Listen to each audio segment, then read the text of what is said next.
We're in Kennedy Town. It's 3 in the morning. Sun Hing just opened, and we're here for the custard buns, lao sha bao.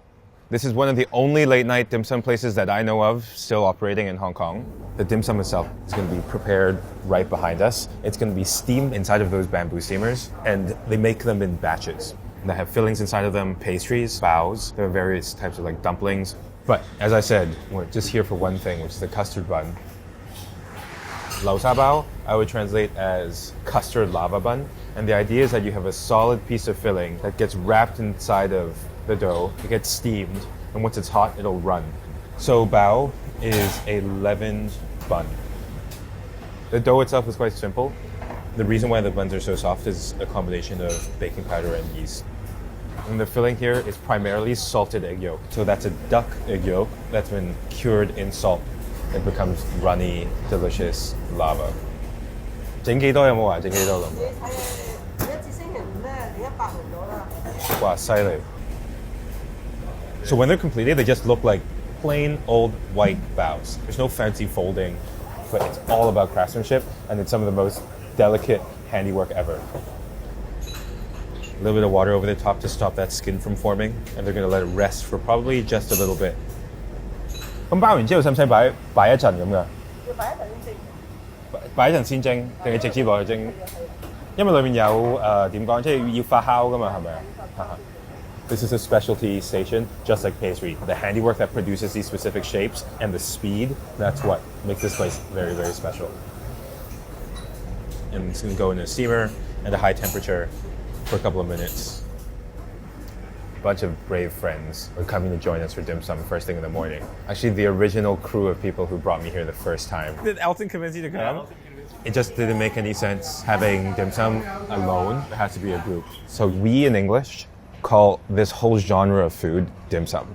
But in Hong Kong, we call it yum cha. And historically, those are two concepts that have kind of merged into one. Yum cha means drink tea. The primary act here, the primary thing that we're here for is the tea. First step for yum cha, pick your tea. Tea, it's kind of like a personality question. I actually like Hung Pin, which is jasmine tea, a little bit of like floral tinge. It's quite easy to drink first thing in the morning. Second step for yum cha is to wash your utensils. This is a myth that we have in Hong Kong that for some reason, the people who are dishwashers don't know how to do their jobs. So you have to clean your own utensils with lukewarm tea. It's part of the ritual. I cannot imagine that this is actually good for you, but here's the tea, Hung Pin, green tea, jasmine flowers. All of that food that developed the dim sum developed around that tea drinking ritual and that tea drinking habit. Cheers. And the third step is then you start ordering the things that you like. Dim sum roughly translates to whatever you like, whatever your heart desires, really. You serve yourself and you go through all those little bamboo baskets and you try to find the stuff that you want. You bring it back to your table. Your goal is to cover the table in as big of a variety and as much diversity of dim sum dishes as you can. You want different textures, you want different flavors, you want sweet things, you want salty things, everything at the same time. Every single time you go to dim sum, basically you have to get hagao. This is that crystal shrimp dumpling. A lot of fancy dim sum chefs will say that this is the test for what's good. And then siu mai. Siu mai is pork and shrimp. One of the things Cantonese people are really good at is combining land and sea. Specific animals have specific proteins with specific types of amino acids. When you bring different types of animals together, sometimes you create this like symphonic effect. Shrimp and pork, really great example. From Japanese cooking, dashi is kombu plus bonito flakes. That's a classic example. Or chicken and mushroom. Yes, these are kind of the classics, but they're classics for a reason, and most dim sum restaurants won't deviate from it. This is an old school version of siu mai. Quail eggs good for the mojo. I think this is beef siu mai. If like proper dim sum experts watch this, they're gonna think this is ridiculous. 3 siu mais in the first round is crazy. This is cotton chicken, lobako, daikon or radish cake, cheongfan, a nice stretchy texture. Hong Kong people love texture. This is what happens when you sit a little bit too far away from the dim sum restaurant. Your fresh food gets sniped. 係咪點咧？鳳爪，我食咗個鳳爪。No, 唔使啦，唔使，唔該。So after it's steamed, the food just physically moves through the restaurant space. She pushes that cart all the way up to the steamer in the front where things are kept warm. It's like a spotlight. Everyone just turns and looks. You might grab it off the cart, like literally just snag it. Or usually they'll shout. They'll say, what's being made? She was like, chicken feet. And then all the girls were like, yeah, chicken feet, please.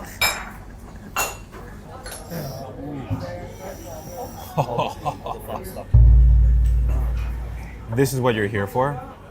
Oh, fuck. Dude. Oh. Eat it?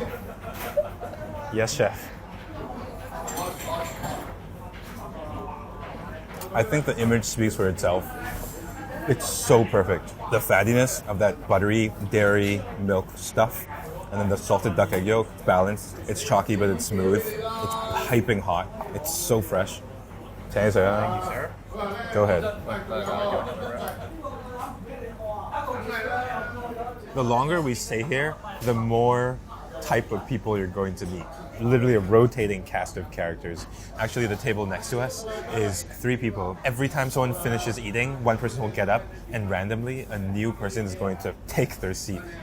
This is the only way that they can keep track of what you've ordered. This is the size of the dim sum, but really it's a pricing category.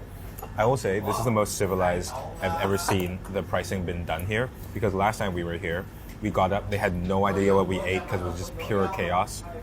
They just charged us a cover charge. They just said, we're like, yeah, about 200 per person. Yeah, that sounds good. And then we just had to pay it and leave.